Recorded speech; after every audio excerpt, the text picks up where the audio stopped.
Hello. हाँ, तो मेरे प्यारे दोस्तों, मैं फिर एक बार अपने यूट्यूब चैनल पर आप लोगों का बहुत बहुत स्वागत करता हूँ। जैसा कि आप लोगों ने देखा था कि लास्ट क्लास में हम लोग क्लास 12th की फ़िज़िक्स पढ़ रहे थे। फिज़िक्स में गतिमान आवेश तथा चुंबकत्व चैप्टर था। ठीक, तो हमने लास्ट क्लास में बहुत सारे डेरिवेशन किए थे। डेरिवेशन से संबंधित हमने न्यूमेरिकल भी किए थे। आज हमारी जो हेडिंग रहेगी वो रहेगी क्या, एक समान चुंबकीय क्षेत्र में धारावाही लूप पर बल युग्म आघूर्ण। ये हेडिंग काफ़ी इम्पोर्टेंट है।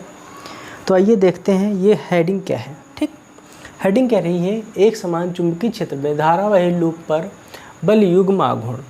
तो हमें बताना है बल युग्म आघूर्ण, मतलब टाउ की वैल्यू हमें यहाँ पे फाइंड करनी है। ठीक, तो देखते हैं। तो मानते हैं हम कि हमारे पास चुंबकीय क्षेत्र है। ये जैसे हमारा बोर्ड है, ये पूरा मान लेते हैं क्या है, चुंबकीय क्षेत्र है। इस चुंबकीय क्षेत्र में एक आयताकार हम लूप ले रहे हैं। जैसे मान लेते हैं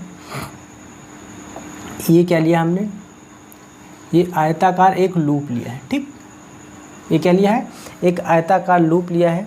ठीक, जिसके हम नाम दे रहे हैं। ये है P है, ये Q है, ये क्या है, ये R है, और ये क्या है, S है। बात समझ में आ रही है। आयताकार लूप है जिसका नाम हमने क्या दिया है, PQRS है। बात समझ में आ रही है। अच्छा, इस पर हम बल मान लेते हैं जो लग रहा है वो लंबवत लग रहा है, वो F1 है। इस पर जो हमारा बल लग रहा है उसको हम मान लेते हैं F2 है। इस पर जो बल हमारा लग रहा है वो F3 लग रहा है। इस दिशा में जो बल लग रहा है वो F4 लग रहा है। बात समझ में आ रही है। बोलो यहाँ तक किसी को कोई कन्फ्यूजन?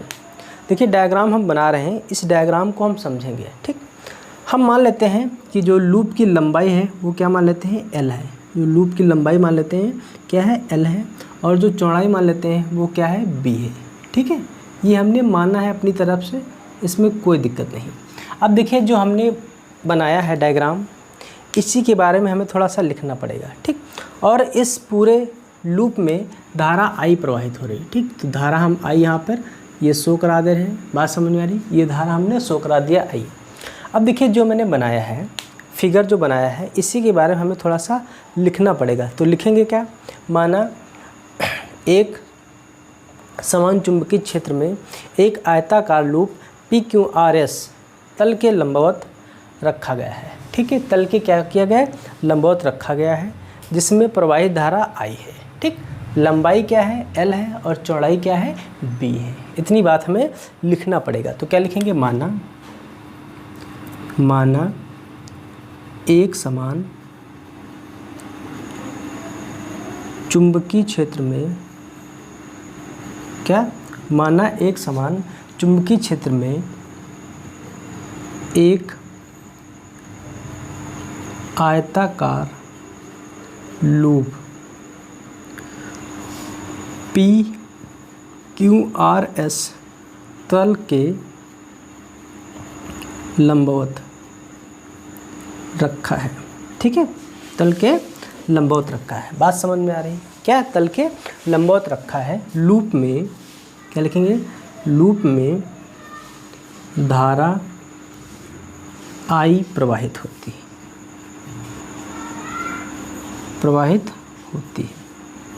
बात समझ में आई, धारा I प्रवाहित होती है। ठीक है, लूप की लंबाई क्या है, L, तथा लूप की चौड़ाई क्या है, B है। बात समझ में आ रही, बोले यहाँ तक किसी को कोई कन्फ्यूजन नहीं होनी चाहिए। जो मैंने डायग्राम बनाया है उसी के बारे में हमने लिखा है। ठीक, एक तल है, एक चुंबकीय क्षेत्र है, एक समान चुंबकीय क्षेत्र है। एक समान चुंबकीय क्षेत्र में एक आयताकार लूप है। आयताकार लूप का नाम PQRS है। ठीक, लूप की लंबाई हमने मानी है L, और चौड़ाई क्या मानी है, B। क्लियर हुई बात। और लूप में धारा प्रवाहित I है। क्लियर हो रही बात, बोलो भाई। ठीक है। अच्छा, देखिए, अगर लूप जो है, धारावाही लूप है, वो चुंबकीय क्षेत्र के लंबवत रखा है। लूप जो है वो चुंबकीय क्षेत्र के लंबवत है। क्या है, लूप चुंबकीय क्षेत्र के लंबवत है। ठीक है, ये लूप जो है चुंबकीय क्षेत्र के लंबवत है। अगर लंबवत है तो इन पर बल जो लग रहे हैं उनकी भी कुछ कंडीशन रही होगी, उनकी की कंडीशन नहीं होगी। जो तल के लंबवत लग रहा है तो जो बल F1 है, जो बल F1 है वो क्या होगा, F2 के बराबर होगा। बात समझ में आ रही, बात समझ में आ रही।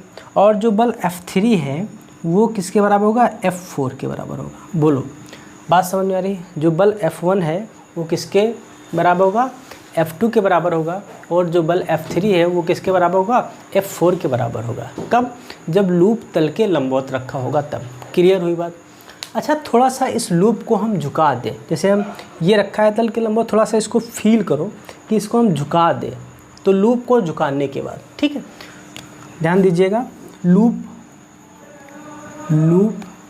को झुकाने के बाद, ठीक, लूप को झुकाने के बाद कुछ कंडीशन हो जाती है। वो कंडीशन क्या होगी, जो थीटा होगा वो तो लंबवत ही रहेगा, मतलब 90 डिग्री ही रहेगा। और जो उसकी चौड़ाई होगी तो वो क्या हो जाएगी, वो आधी रह जाएगी। जो चौड़ाई होगी वो क्या हो जाएगी, आधी हो जाएगी। ये कंडीशन आपको ध्यान रखना होगा। बात समझ में आ रही। जो कंडीशन हमने बतायागा, ये लूप है हमारे पास, ये तल है, कोई चुंबकीय क्षेत्र है हमारे पास, और ये कोई लूप है, आयताकार लूप है। इस आयताकार लूप को थोड़ा सा अगर हम झुका देंगे तो थीटा का मान 90 डिग्री रहेगा। और जो चौड़ाई है वो आधी रह जाएगी, घटकर कितनी रह जाएगी, आधी रह जाएगी। ऐसा हमें फील होगा। इस बात को हम क्या कर सकते हैं, फील कर सकते हैं। बहुत इंपॉर्टेंट बात है, ये बात समझ लीजिएगा।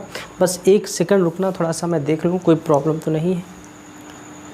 हाँ ठीक है, बात समझ में आ रही, बात समझ में आ रही। तो क्या हो जाएगा, थीटा कितना हो जाएगा, 90 डिग्री रहेगा, और चौड़ाई क्या रह जाएगी, आधी रह जाएगी। ठीक, अब इस पूरे लूप को हमने झुका दिया है, तो इस पर बल देखते हैं कितना लगेगा।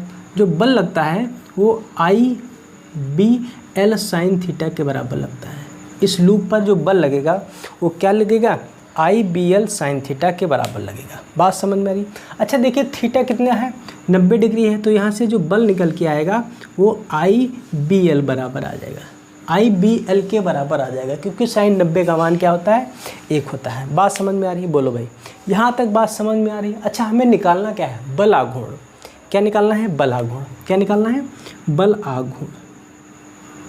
क्या निकालना है मेरे भाई, बल आघूर्ण। बल आघूर्ण बराबर क्या होता है, बल गुणे लंबवत दूरी।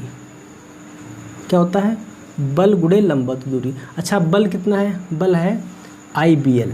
ठीक है, बल क्या लग रहा है हमारे पास, ये है I, ये BL इंटू दूरी क्या है, लंबवत दूरी कितनी है।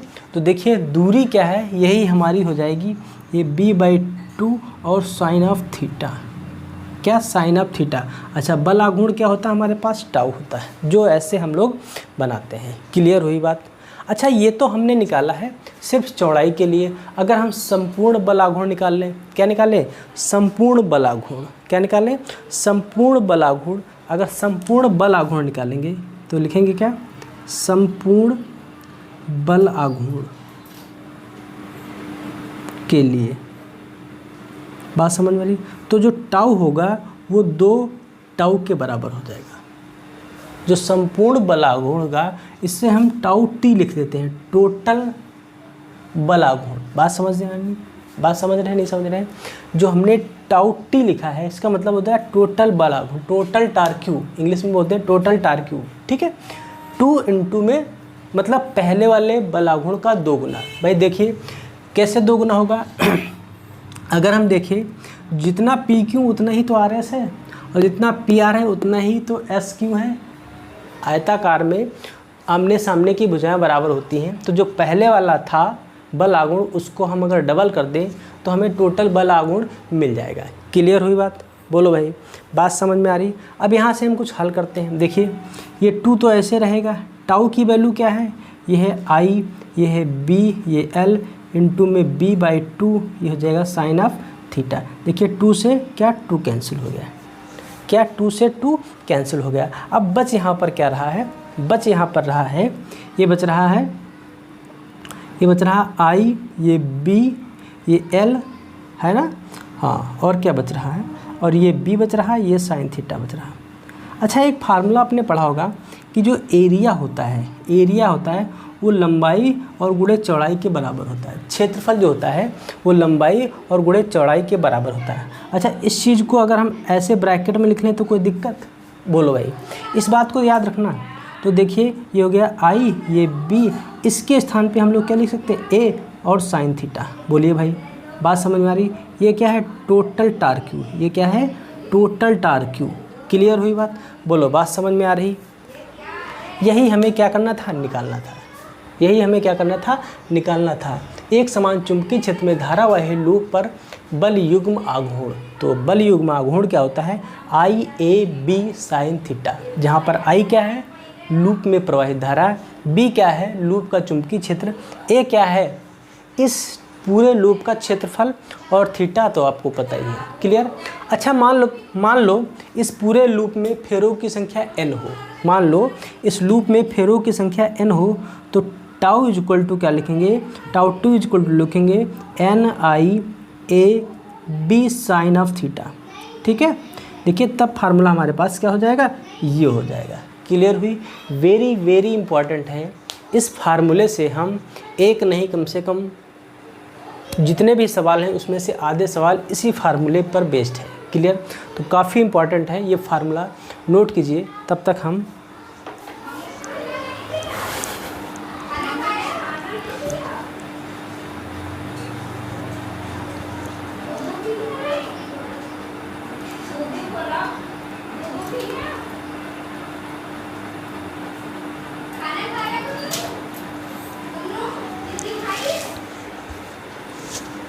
नोट कीजिए भाई, फटाफट नोट कीजिए थोड़ा सा।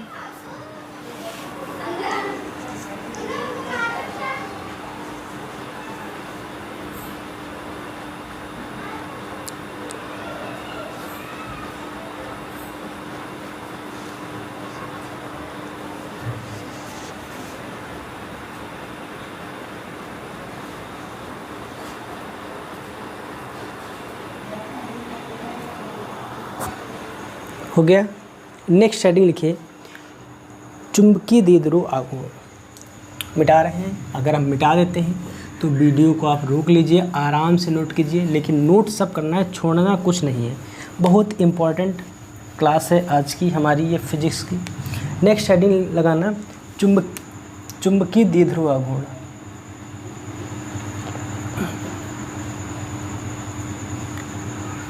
चुंबकीय द्विध्रुव आघूर्ण।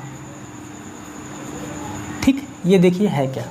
तो देखते हैं, पहले इसका हम फार्मूला प्रूफ करते हैं, उसके बाद हम इसकी परिभाषा बताएंगे। ठीक है, तो देखिए, अच्छा, वैद्युत क्षेत्र में बल आघूर्ण क्या होता है? वैद्युत क्षेत्र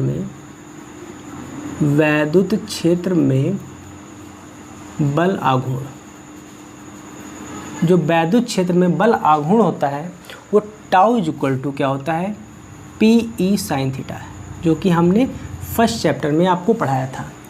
ये आपकी मेन हेडिंग है। ठीक, इसमें वैद्युत क्षेत्र में बल आघूर्ण हमने जो पढ़ाया था, tau is equal to P E sine theta पढ़ाया था। अगर इसको हम समीकरण फर्स्ट मान लें तो कोई समस्या नहीं होनी चाहिए।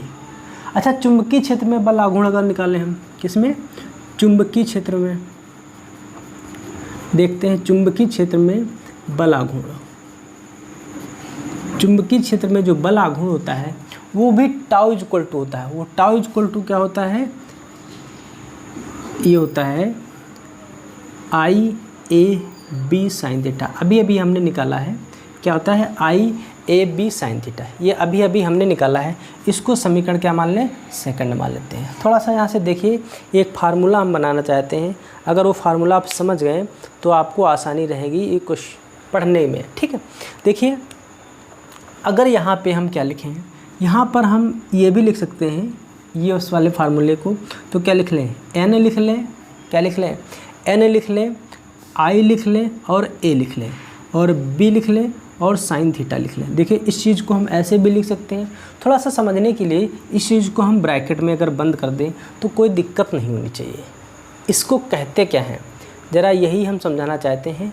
इसको कहते क्या है, इसको कहते हैं चुंबकीय द्विध्रुव आघूर्ण। इसे क्या कहते हैं, चुंबकीय द्विध्रुव आघूर्ण। ज़रा समझिएगा, बहुत आराम से समझिए, बहुत ही इम्पोर्टेंट बात है।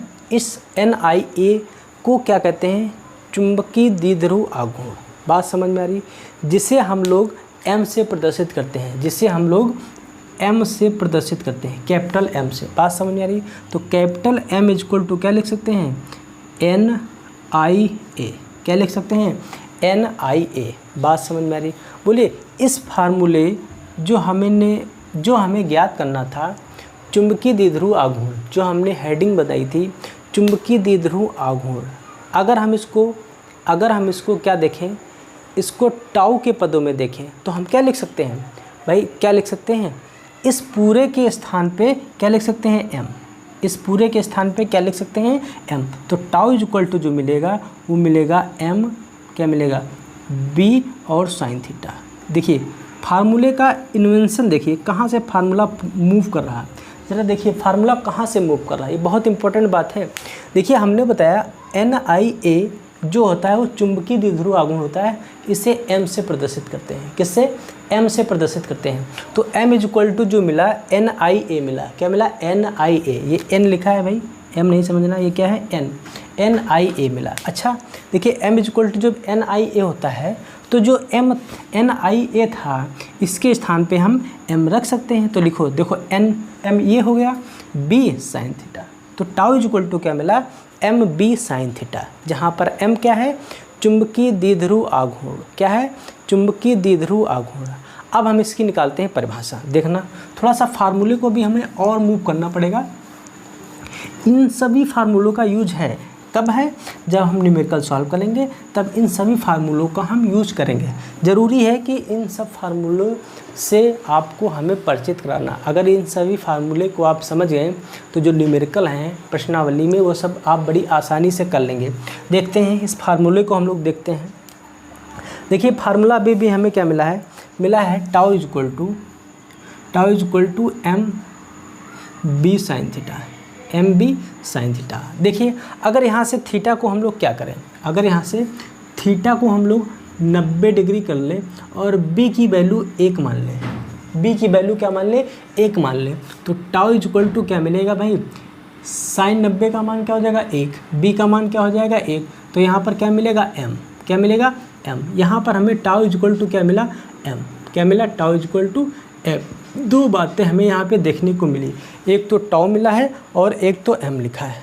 तो हम इसको ये भी लिख सकते हैं कि M is equal to tau, क्या लिख सकते हैं, M is equal to tau. अच्छा टाउ क्या है, टाउ है बल युग्म आघूर्ण, टाउ क्या है, बल युग्म आघूर्ण, टाउ क्या है, बल युग्म आघूर्ण। और एम क्या है, एम है चुंबकीय द्विध्रुव आघूर्ण, चुंबकीय द्विध्रुव आघूर्ण। दोनों में फ़र्क है, टाउ क्या है, बल युग्म आघूर्ण और एम क्या है, चुंबकीय द्विध्रुव आघूर्ण। अब परिभाषा क्या हो गई, किसी चुंबकीय द्विध्रुव आघूर्ण का, किसी चुंबकीय आघूर्ण वह बल युग्म आघूर्ण है। क्या, किसी चुंबकीय द्विध्रुव आघूर्ण वह बल युग्म आघूर्ण है जो एकांक चुंबकीय क्षेत्र में रखने पर, क्या रखने पर चुंबकीय क्षेत्र की दिशा के लंबवत लगता हो। क्लियर हुई? तो डेफिनेशन आइए हम भी लिखते हैं और आप भी अपनी फेयर कॉपी में लिखिएगा, नोट कीजिए। ये है डेफिनेशन, ये क्या है, ये डेफिनेशन है, ठीक है। क्या है डेफिनेशन, चुंबकीय द्विध्रुव आघूर्ण वह बल युग्म आघूर्ण है जो एकांक चुंबकीय क्षेत्र में रखने पर चुंबकीय क्षेत्र की दिशा के लंबवत लगता है। क्लियर हुई? लगता है, ठीक, उसे बल युग्म आघूर्ण कहते हैं। मात्रक एम्पियर मीटर स्क्वायर होता है और विमा क्या होती है, एल स्क्वायर ए। ठीक है, नोट कीजिए भाई फटाफट, नोट कीजिए।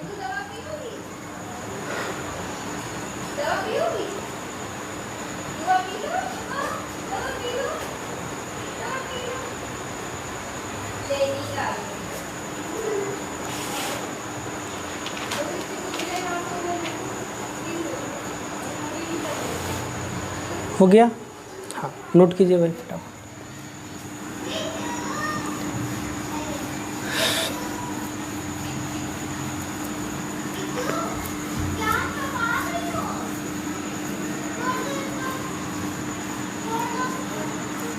ठीक है, हाँ देखिए नेक्स्ट हेडिंग क्या लगाइए, नेक्स्ट हेडिंग लगाइए चल कुंडली धारा मापी। क्या है? चल कुंडली धारा मापी।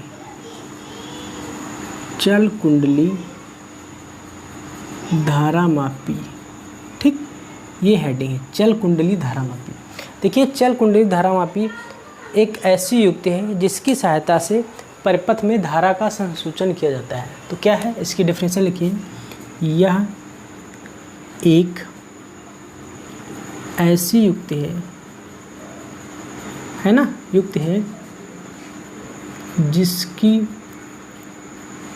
सहायता से, है ना, क्या, जिसकी सहायता से हम क्या करते हैं, किसी परिपथ में, जिसकी सहायता से किसी परिपथ में धारा का संसूचन किया जाता है। ठीक है, बात समझ में आ रही? धारा का क्या किया जाता है? संसूचन किया जाता है। क्लियर हुई? या इसे मापन कहते हैं, ये भी याद रखना, यह मापन। ठीक है, मापन किया जाता है, ये भी आप, संसूचन का मतलब क्या होता है? मापन करना, ये भी आप याद रख सकते हैं। ठीक, देखिए जो कुंडली होती है वो दो प्रकार की होती है। एक होती है निलंबित कुंडली। ये जो कुंडली होती है ये दो प्रकार की होती है। पहली क्या होती है? निलंबित कुंडली धारा मापी। ठीक है, दूसरी क्या होती है? एक निलंबित कुंडली धारा मापी होती है, दूसरी क्या होती है? किलकित कुंडली धारा मापी। किलकित कुंडली धारा मापी। ठीक, किलकित कुंडली धारा मापी, दो इसमें हम कुंडली पढ़ेंगे। एक तो किलकित कुंडली धारा मापी होती, दूसरी क्या होती है, एक निलंबित कुंडली धारा मापी होती, दूसरी क्या होती है? किलकित कुंडली धारा मापी होती। तो सबसे फर्स्ट हेडिंग लगाइए, किलकित कुंडली धारा मापी। क्या? किलकित कुंडली धारा मापी को हम पढ़ेंगे, तो इसको हम मिटाते रहें। अभी आप हेडिंग लगाइए, किलकित कुंडली धारा मापी। देखिए, किलकित कुंडली धारा मापी होती क्या है, इसका हम फिगर बना रहे हैं। फिर आप लोग फिगर बनाइए, फिर इस फिगर के बारे में हम लोग लिखते हैं अच्छे से। हाँ, देखिए जो मैंने बनाया है डायग्राम में, वही हमें क्या रचना के रूप में लिखना पड़ता है। तो रचना के रूप में क्या लिखेंगे? इसमें एक तांबे के तार के आयताकार कुंडली होती है। ये जो दिख रही, ये तांबे के तार की एक आयताकार कुंडली है। ठीक है, ये किसके तार की होती है? तांबे के तार की एक आयताकार कुंडली होती है, जो कि एक फ्रेम के ऊपर अलग अलग फेरे लपेट कर बनाई जाती है। ये एक फ्रेम है, ये क्या है? एक फ्रेम है। ये हमारे पास एक फ्रेम है, इस फ्रेम के ऊपर अलग अलग फेरे लपेट कर बनाई जाती है। क्लियर हो रही बात? ठीक है, इस कुंडली का एक फास्कर ब्रांच की पत्ती के द्वारा मरोड़ टोपी, ये हमारे पास एक फास्कर ब्रांच की मरोड़ पत्ती होती है। ठीक, मरोड़ पत्ती होती है। मरोड़ पत्ती एक टोपी से होते हुए पहले सिरे तक पहुंचाया जाता है। ये इसका क्या पहला सिरा है, यहाँ पर हम पहला सिरा ऐसे दिखाई दे रहे हैं। ये पहला सिरा है जिसका नाम दे देते हैं T1। ठीक है, इसका नाम क्या है? T1 है। बात समझिए, पहले सिरे तक पहुंचाया जाता है। ठीक, इसके सिरे पर एक स्प्रिंग और दूसरा सिरा T2 होता है। ये हमारा पास एक स्प्रिंग होती है, दूसरा सिरा क्या होता है? T2 होता है। इस सिरे के दो प्रबल चुंबकीय ध्रुव होते हैं, एक नॉर्थ पोल होता है, एक साउथ पोल होता है। इस साउथ पोल को घोड़ानाल चुंबक कहते हैं, और नॉर्थ पोल में एक नरम लोहे की क्रोड भरी होती है। ये इसके दो पोल होते हैं, एक उत्तरी ध्रुव होता है, एक दक्षिणी ध्रुव होता है। दक्षिणी ध्रुव जो होता है वो घोड़ानाल चुंबक की तरह होता है, इसका जो आकार होता है वो घोड़ानाल चुंबक के आकार की तरह होता है। और जो नॉर्थ पोल होता है वो नरम लोहे की क्रोड से बना होता है। क्लियर हुई बात? हाँ, अब इसके सिद्धांत की बात करते हैं। यदि कुंडली में धारा प्रवाहित होती है तो बल युग्म आघूर्ण क्या होता है? टाउ इक्वल टू NI/AB होता है। N क्या है? कुंडली में फेरों की संख्या। I क्या है? कुंडली में धारा। ठीक, A क्या है? कुंडली के क्षेत्र। B क्या है? चुंबकीय क्षेत्र।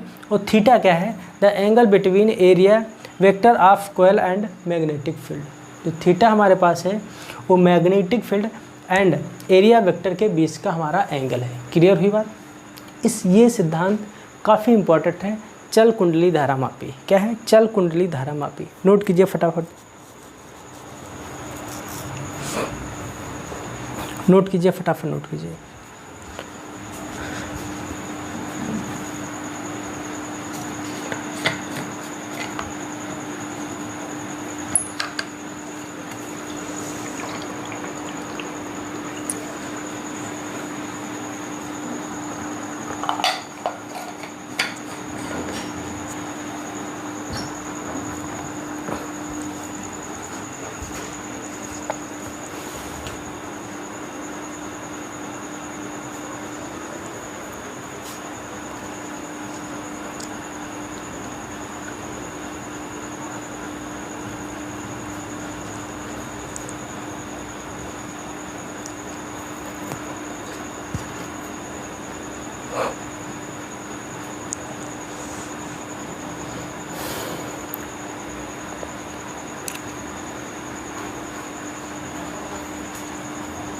नोट कीजिए भाई, फटाफट नोट कीजिए।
इसका फिगर आप लोग बुक से भी देख सकते हैं, कोई दिक्कत नहीं। अगर फिगर नहीं समझ में आ रहा तो आप लोग बेसिकली आप बुक से देख ले सकते हैं। आपकी जो रेफ्रेशर बुक में होगी उसमें इसका फिगर बना होता है, ठीक है। हाँ, कोई दिक्कत नहीं, आराम से नोट कीजिए, वीडियो को रोक लीजिए तब नोट कीजिए, लेकिन नोट आपको पूरा करना है, छोड़ना कुछ नहीं है। हो गया नोट? ठीक। नेक्स्ट हेडिंग लगाइए आप लोग मेरे साथ साथ, नेक्स्ट हेडिंग लगाइए मेरे साथ आप लोग, धारामापी की सुग्राह्यता। धारामापी की सुग्राह्यता हेडिंग लगाइए, धारामापी की सुग्राह्यता, ठीक है। धारामापी की सुग्राह्यता, देखिए इसे डेल्टा आई से रिप्रेजेंट करते हैं। पहली बात, इसे डेल्टा आई से क्या करते हैं, प्रदर्शित करते हैं, ठीक है। देखिए इसका अगर फार्मूला होता है जो डेल्टा आई इक्वल टू होता है वो फाई अपान में क्या होता है, आई। फाई क्या है, ये विक्षेपण कोण है। ये फाई को क्या बोलते हैं, इसे बोलते हैं विक्षेपण कोण। क्या बोलते हैं, विक्षेपण कोण, ठीक है। आई क्या है, आई क्या है, धारा। आई क्या है, कुंडली या परिपथ में प्रवाहित धारा। तो परिभाषा क्या बनी, किसी धारामापी में उत्पन्न, क्या लिखेंगे, किसी धारामापी में उत्पन्न, क्या लिखेंगे, उत्पन्न विक्षेप, क्या लिखेंगे, उत्पन्न विक्षेप तथा धारा के अनुपात को धारामापी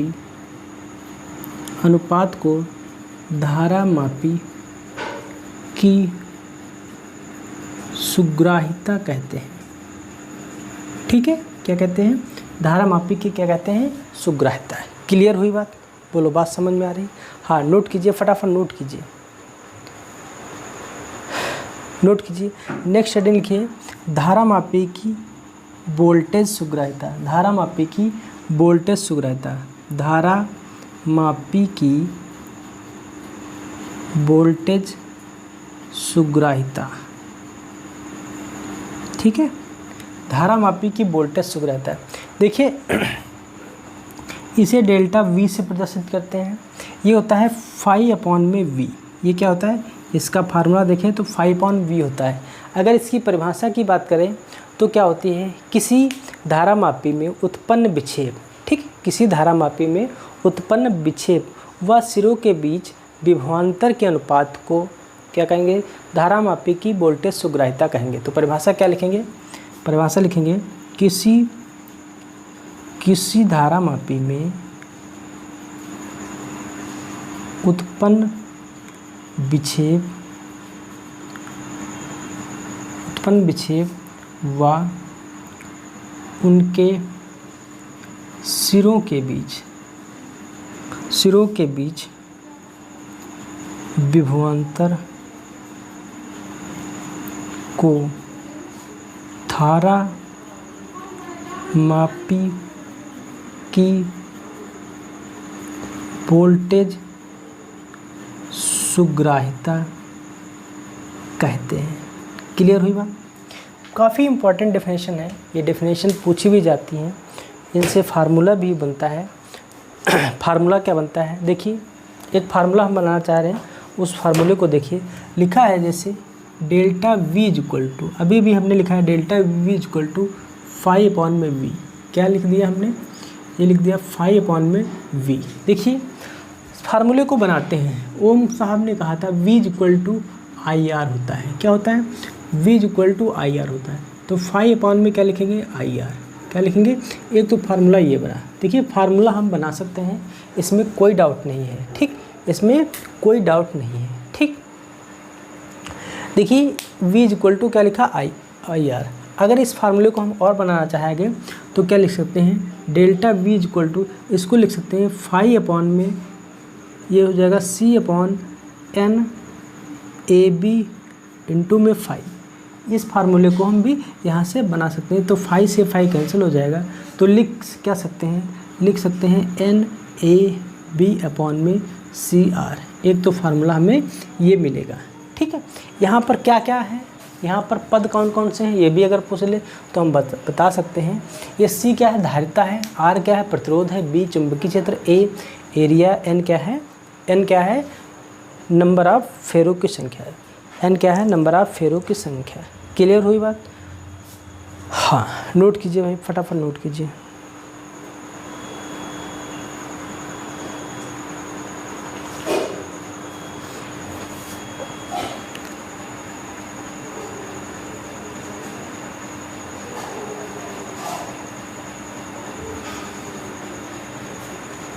नोट कीजिए, फटाफट नोट कीजिए।